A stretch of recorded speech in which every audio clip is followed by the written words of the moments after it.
The Health Ministry has recorded 46 new COVID-19 cases, bringing the total to 1,192.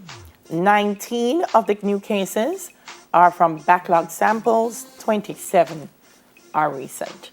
There have been 2 more recoveries, increasing that tally to 772. So active cases are now at 336, with 9 patients moderately ill and 1 critically ill. I can remember that the active cases were in double figures. Now we're up to 336. And even though we had some backlog samples, as Delia said, 27 are recent. So 27 actually happened in the last 24 hours. And how much more backlog is there? Yep. Well, they said, I know they said they had 10,000, then the last thing I heard was 2,000. And I don't know where they reached now, but they're supposed to be close to clearing it. Considerably closer. Yeah, and a lot, to be fair, a lot of the backlog samples are people who have already left the country again. But this serious. In the last couple of weeks, it's probably about 150, 200 positive cases. So, and as I said, these numbers, I would suspect, don't reflect what happened on Monday. And I feel when that happens, I pray it doesn't get any worse. That's all I can say. Also, as you said, the people are asymptomatic. So most of who went to test probably had a reason to or came through a protocol that dictated that they should. But some people walking around with COVID who don't even know so them have COVID. Yep. And so there's a real challenge in there. I don't know what people would wear their mask, sanitize, and if you don't have to come out of your yard, stay in your yard. Yep. I agree with you. It is. We've been saying the same thing every morning. Every morning. You just have to be more responsible. And some people just feel say, lightning can't lick me, nothing can wrong with me, and me this and me that and me this.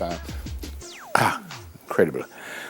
Having said that, Jamaica stands to benefit from a COVID-19 vaccination immediately it becomes available if the groundbreaking discovery is made by the United Kingdom. I'm reading, folks. This is according to that gentleman, the British High Commissioner to Jamaica, Asif Ahmad. He explained that 2 months ago, world leaders formed a partnership on the COVID issue and secured a US $8 billion commitment to fund the Global Alliance for Vaccines and Immunizations program. Now, he says the minds working at Oxford University have already taken the vaccine through stages 1 and 2 of the testing phase and are now working on stage 3 in Brazil. And Great news. Yeah, and he says, and I quote, "These are not empty words. The United Kingdom will want to make sure that the vaccine is available to everyone." Oh, that's such good news. Yep, thank you. High Commissioner. Thank you, sir. Because, listen, if the vaccine, that would just turn everything around like in a minute, Yep. So it would really be. What's the next one? The JTA, Teachers Association, that is, they want greater investment in early childhood education. The newly installed president, Jasper Gabriel, says that in their current state, the country's early childhood institutions will not be able to provide the right start for the nation's children. Yep.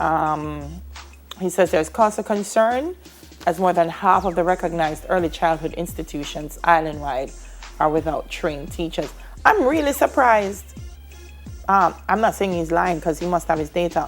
I'm just surprised, Neville, because I remember there was a thrust at one point in time to get early childhood teachers trained. There were scholarships being given out. I know the Early Childhood Commission has been going around to the schools. So, wow, it means it was worse than even I thought. Yeah.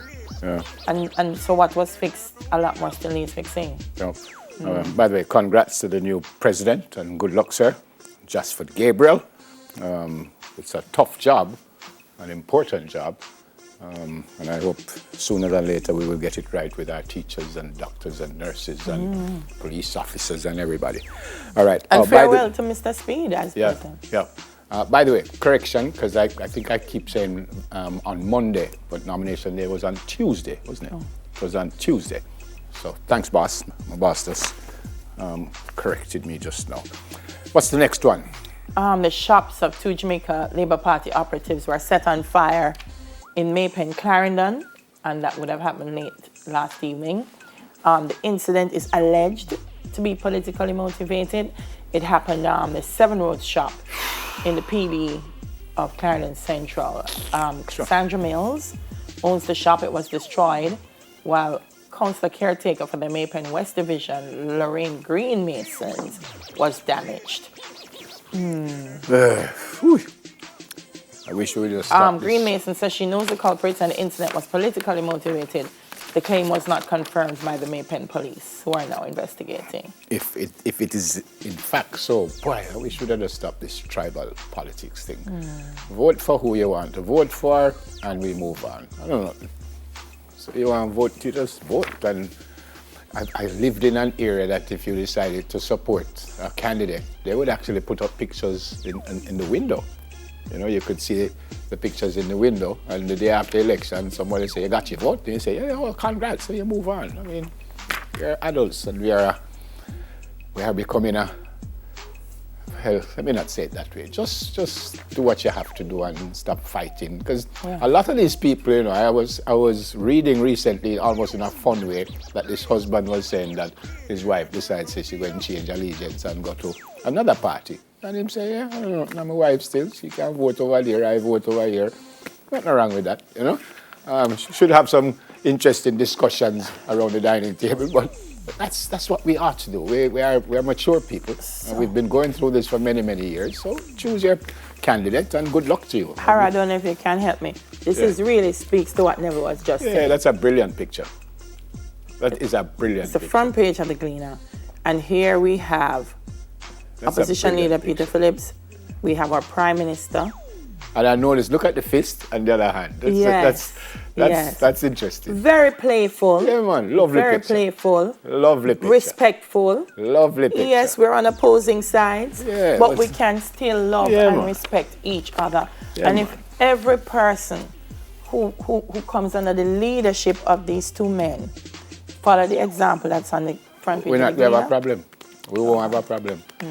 And, you know, nothing in life is perfect. So we have a little foolishness every now and again. And we have to accept that. But my concern is when I see the people who know better, who should be doing better, and they're not. That's my concern. Because, you still have a little man, cause a little man, because, and you can't get away from that. That happens even in families, that we quarrel with each other. So I can live with that. But when you get to what I call the arms house, that I can't live with. We're too mature for that. All right, so that's just about, well, yes, sir. yeah, we still have plenty of things. Voting responsibly still to come. How you can protect yourself while voting during a pandemic still to come. But we have news in 5, and that is coming up in just a little while. Stay with us, please. Soon come.